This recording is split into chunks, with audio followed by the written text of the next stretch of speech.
Good morning. This is Jason Dean coming at you again for another Film Fanatic video experience. Hope everyone's doing good. It's Saturday, just about 10 o'clock. So, yeah, it's kind of a rainy, spring like slash summer day. It's, yeah, been a very strange winter this year.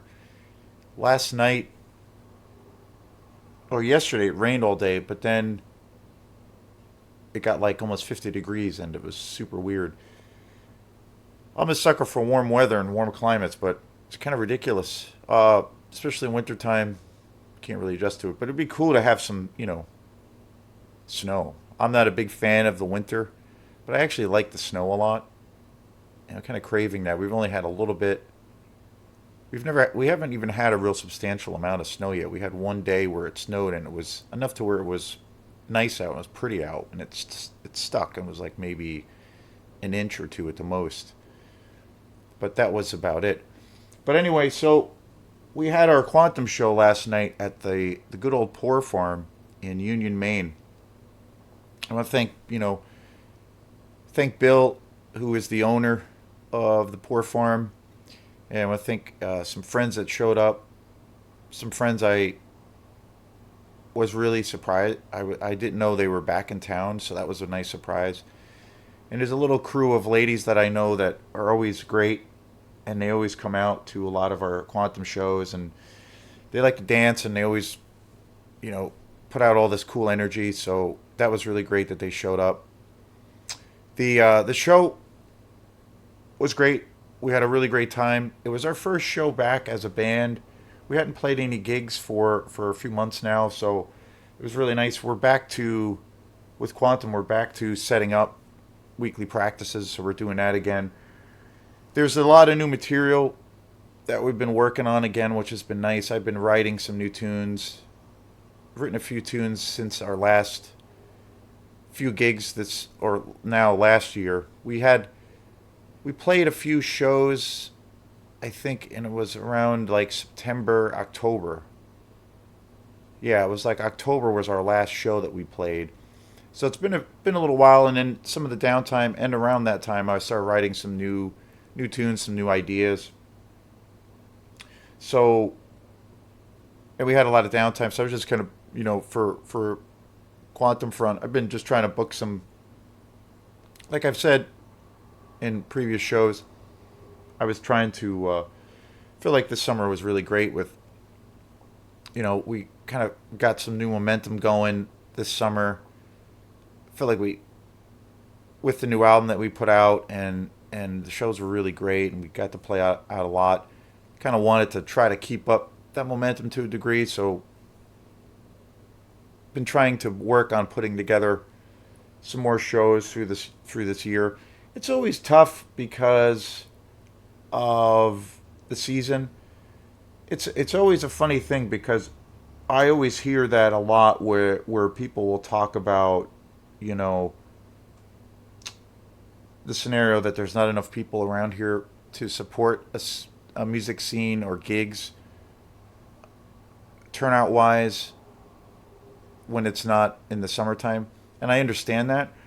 But there's like lots of things that I go to, particularly like an open mic that I've been going to, and I've gone to a couple other shows, and I've played a couple other shows, and lots of people show up. Lots of people show up, and they're all locals. It's not tourist. It's not the tourist season, or we're not getting that spillover from that crowd.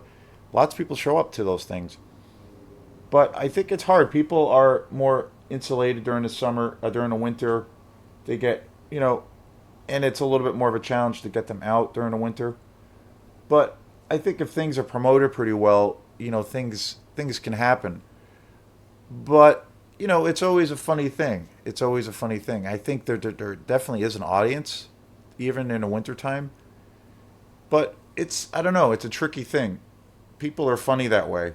But I think you have to do a little bit of extra promotion.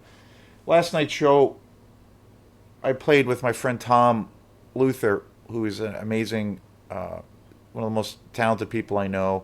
one of my closest friends, and he opened up the show, but unfortunately he had some technical issues, and basically his laptop had died, which was really unfortunate. So he couldn't really play. So we ended up taking this break for a while, and there was this weird lull when we were trying to make that transition. And it was, one of those things due to, our equipment that we use and technology. A lot of the times things die, and that's happened to me many times where you're, suddenly in a place of where you can't really play, and or there's all kinds of glitches that go on. So you try to figure out a way to keep the show going. And so there was a weird little bit of lag of time between, and a lot, the folks that were there was a pretty good audience, good crowd that showed up, and then more people started showing up, but then a lot of people started to leave by the time we came, but then we had another flux of people come in, and the thing that was weird was that the temperatures got really warm last night, so a lot of people ended up going outside, but then they came back in, and by the time we played, when we finished our set, we played about 2 hours, or roughly close to that, and we said our thanks and good night, and thanked everybody there for there was a lot of people there, and we got a good response, good, a lot of applause, so that was cool.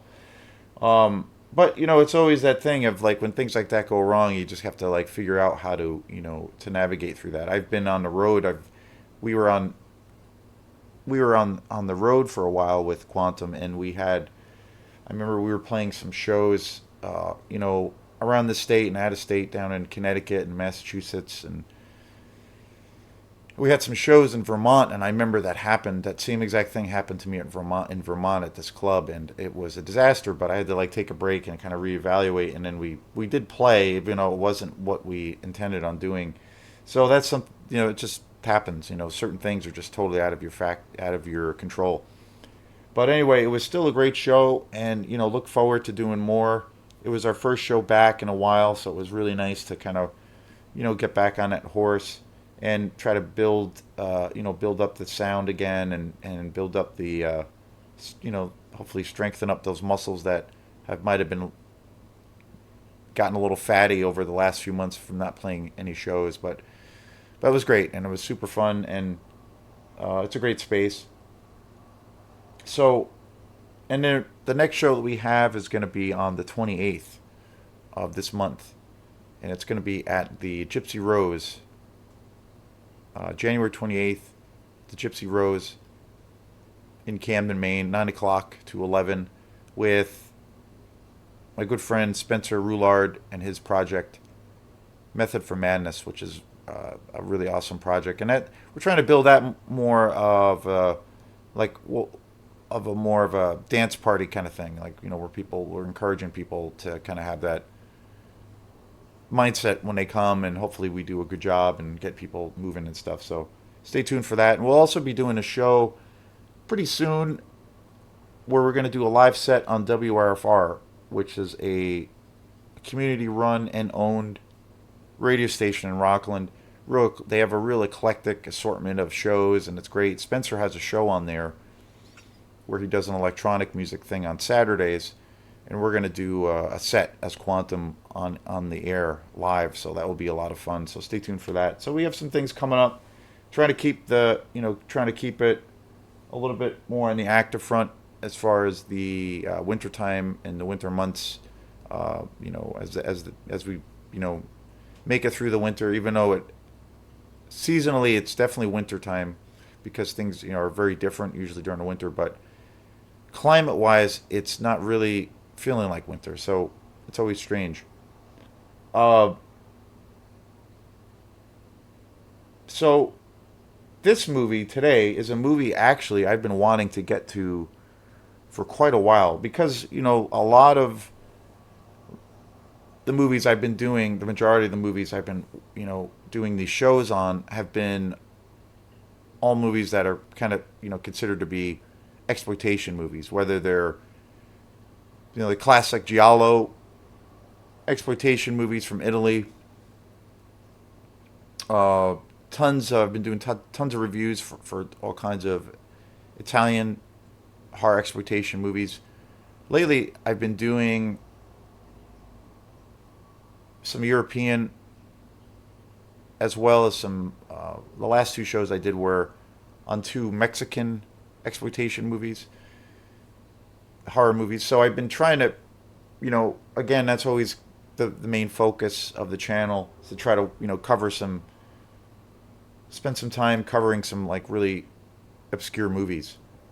So, and again, I always say, I probably say it too many times, but I love all styles of music, and I love all kinds of genres of music and film. But we all have, we're all kind of creatures of habit. We all like have our own tastes, or like there's always maybe a certain style that we naturally kind of maybe gravitate towards. I think most people are that way, and I'm kind of that way too. I always gravitate towards all things horror, and especially horror exploitation. That's just my favorite thing, particularly in the slasher genre. Like, it's my jam. That stuff I can watch.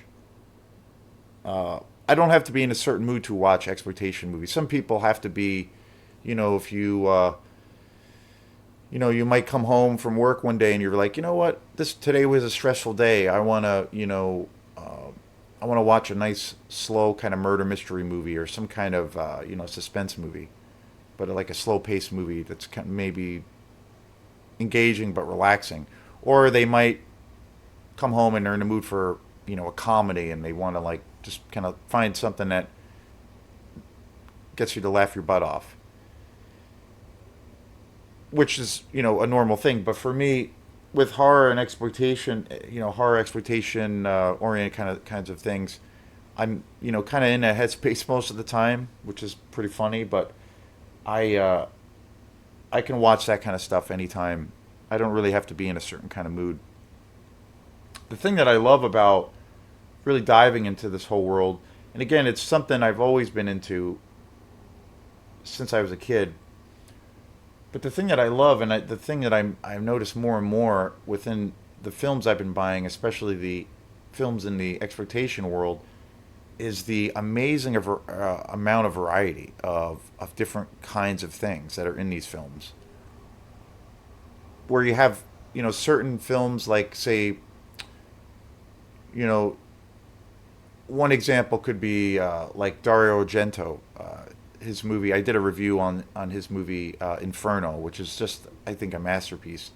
He's mostly well known for Suspiria being like probably his most popular movie, and it's obviously, I think, Dario Argento is probably the most well known and most popular Italian director. I've said before, like, people who are into horror films and they might not be, well versed, or might not have had that exposure to Italian cinema, particularly in the exploitation world. Pretty much, it's safe to say across the board that person has definitely heard of Suspiria, and is definitely aware of Dario Argento. He was, he's still very much alive, but that film really crossed boundaries, and that was a real big commercial hit. And he's like that name. So, so that's a big thing. But the thing that I love about the exploitation world, when I said that there's like what I've been encountering, is that there's like, obviously it's all within a certain or particular genre, but I've noticed that there's so much variety. Like, lately I've been watching lots of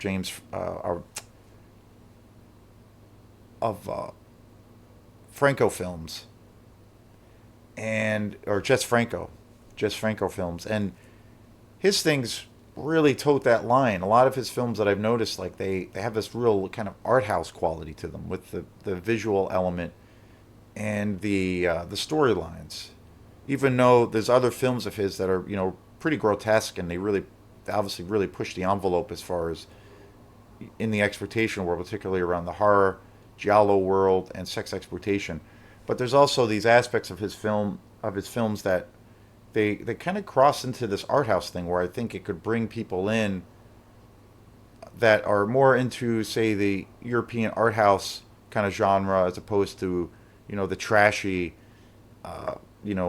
exploitation world. Which for some people, that's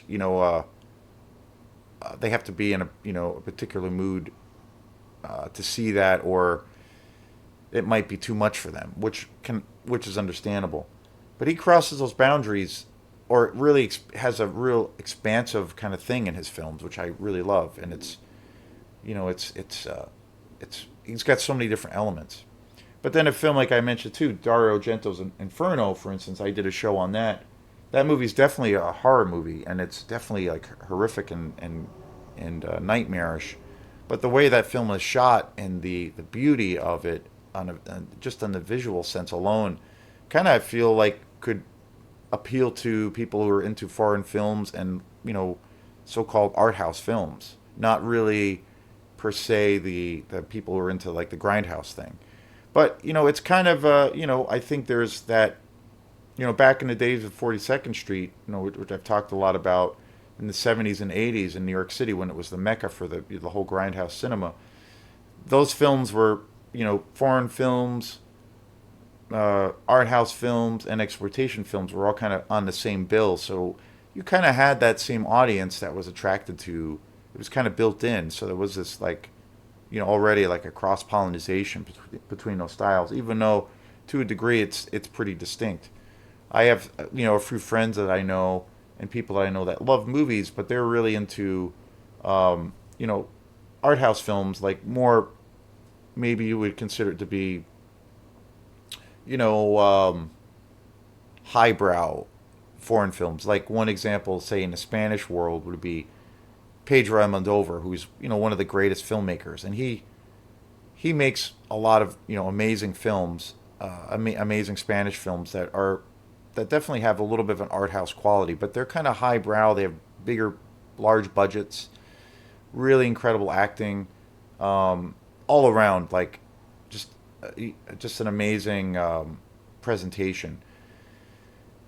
But the same friend or friends that I know would probably not be into a lot of the Spanish exploitation directors because it's not really quality wise.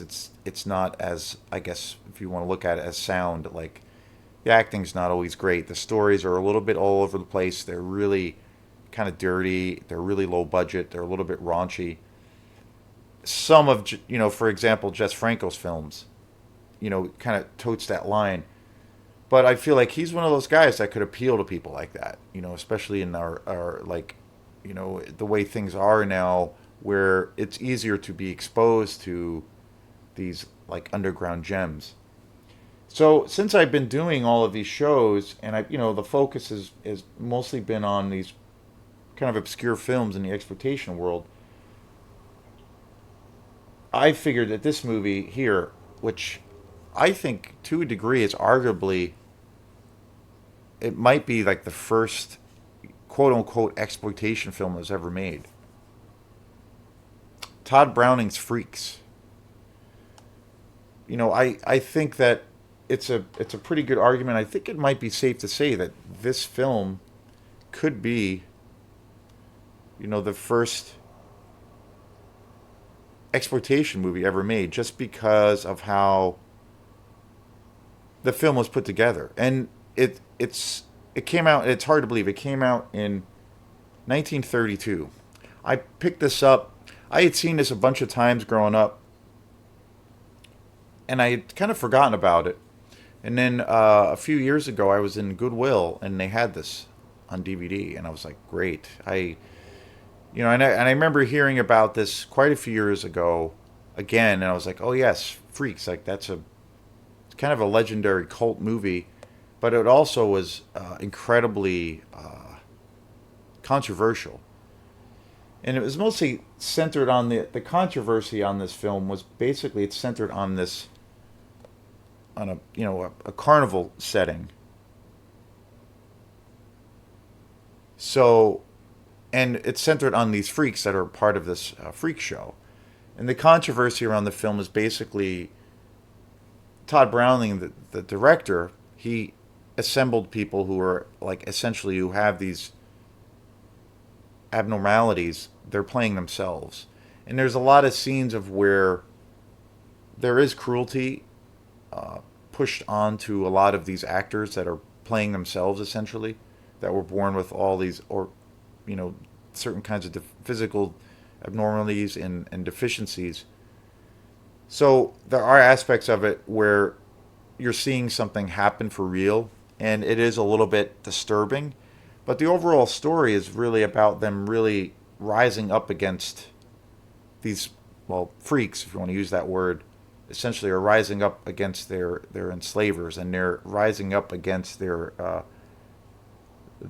perpetrators of the abuse that they're suffering.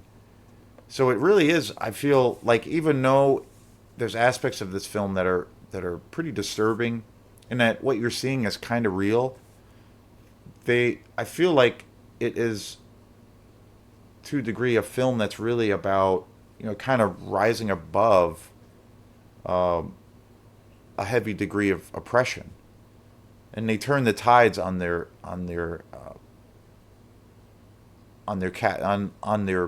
slave masters basically, and they end up, you know getting their just rewards by turning the tables and seeking out their revenge. But this film was very controversial because of how these real life actors that were used in this film that were born this way, and how they were treated in the film, where they're put into some really awful situations.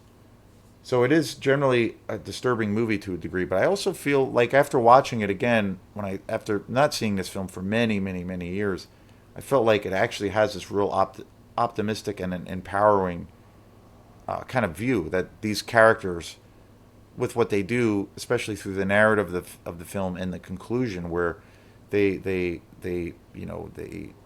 fight back against their oppressors, and they essentially win and claim their own identities, that they are human beings and they're not animals. So, and the thing that's really interesting too, and because of that aspect, it's like considered, it's definitely an exploitation movie. But I kind of feel like, being that this came out in 1932, and it's something that it's a style and genre I've been spending a lot of time on. To think that this came out in 1932, I kind of, in some ways, feel like this might be the first quote unquote horror exploitation movie ever made. One of the characteristics, and one of the, a lot of aspects that, make movies, or give movies that aspect that they're like exploitation, is, well, for instance, like a lot of European horror movies, especially in the 70s and early 80s, there were lots of films that came out where they did show acts of animal cruelty. There was no control over that. There was no animal rights organizations kind of overseeing productions on a lot of these films, like say in a lot of the Italian horror films and European horror films that came out in the 70s. So there are like aspects in a lot of those films of where they are generally hard to watch because there is animal cruelty. There are people that actually do kind of get physically injured and hurt. And and it was due because these films were totally under the radar. They were totally made in this guerrilla style. So they weren't following any kind of legalities. There was no policing of that. So a lot of films were done in that way, where you do see brutality to animals, and so a lot of those things are generally hard to watch, and they do push those boundaries as far as you know what is art. So there is that aspect, and then also with a lot of these directors who were known as exploitation directors, a lot of them came out of sex movies and the sex exploitation world, and also pornography, where they were coming out of they were making a career of making pornography, movies of where there was full on penetration, and there was some examples of that are Dave Friedman, who worked with Herschel Gordon Lewis. He came out of the porn industry, and there's a bunch of examples of other directors that also came out of that industry. And so there's lots of exploitation movies that involved that kind of aesthetic in their films, where sex exploitation films kind of arised, and then it was fused with horror exploitation, where there are actual real sex scenes. So, in that regard, that's why I think when those things happen in certain films, and then also the aspect too with a lot of exploitation films where there's a lot of actors that are essentially playing themselves. They're not real actors. They've never had any experience. So you have those aspects too that make this very much an exploitation movie.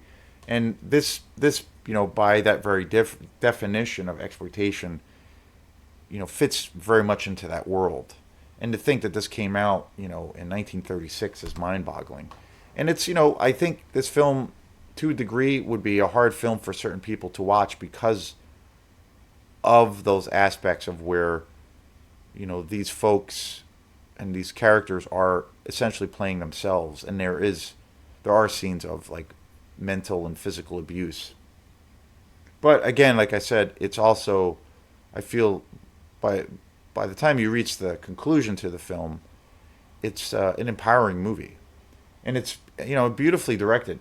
As far as the film itself goes, it's beautifully directed. The characters are great. It's definitely has this Gonzo kind of quality to it. It's pretty low budget, and I think it's a classic. I think it's without a doubt a classic film.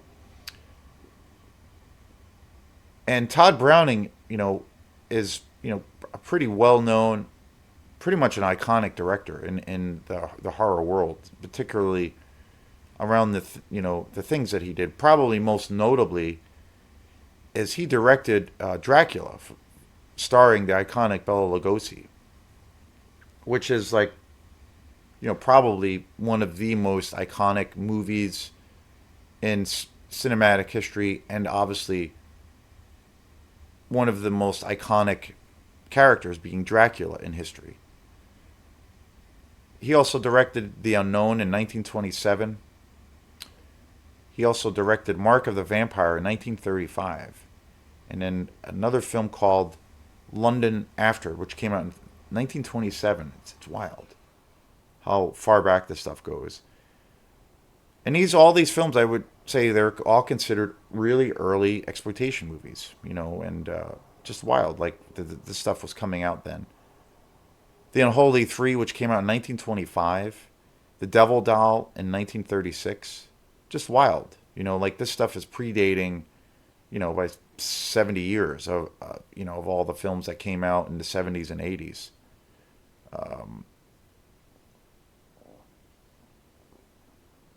Just wild. Blackbird was another film he directed in 1926. The Show. So he really,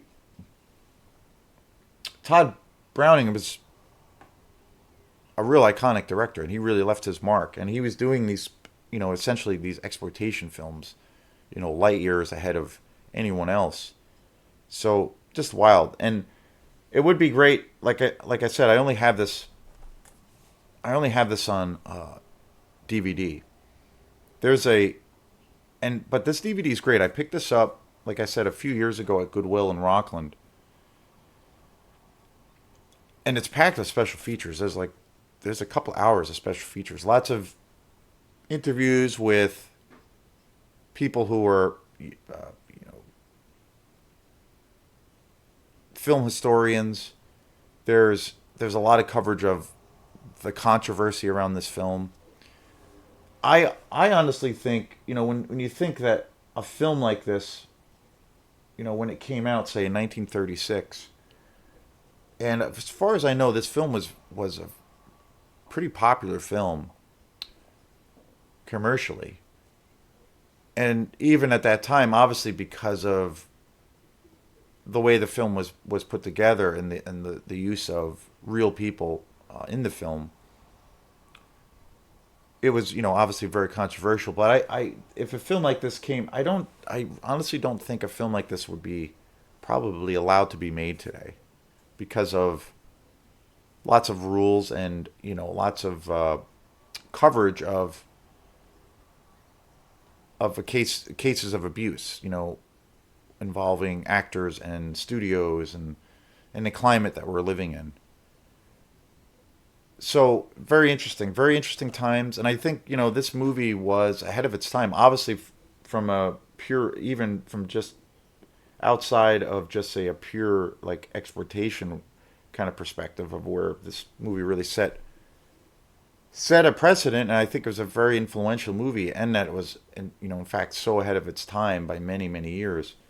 But I think it's a real important movie. I think it's culturally an important movie to see something like this. It's also, again, it's not something you have to watch, or it's not something you feel like you're obligated to watch. But I think it's part of like it's got this bigger kind of historical thing to it because of what this film was saying and what this film was doing and places that it did go, even though it's really unsettling and disturbing. But so I'm really looking forward to buying this at some point on Blu-ray. But this is a really great collection. I got it for like $2, and again, it comes with all these great bonus features and pretty incredible movie. And the other thing, considering this came out in 1932, to me it doesn't have any dated quality to it. It's wild because I think it's a pretty heavy story, dealing with lots of taboos, but I think Browning did such a great job directing it. It definitely has this timeless quality to it, even though it's from the 30s. But awesome movie. I definitely, if you're, and I think it's a great classic example of a horror exploitation classic or classic film in that genre. And I think you should definitely check this movie out if you've never seen it before. It's something else. So this is Jason Dean. I want to thank everybody for checking out this channel. It's been really great. It's been growing every day and every week. So if you like this stuff, please like and subscribe to it. And definitely check out Freaks. It's a mind trip. And and considering it was 1932, it's just wild. Thanks again and have a great day. We'll see you soon. Peace.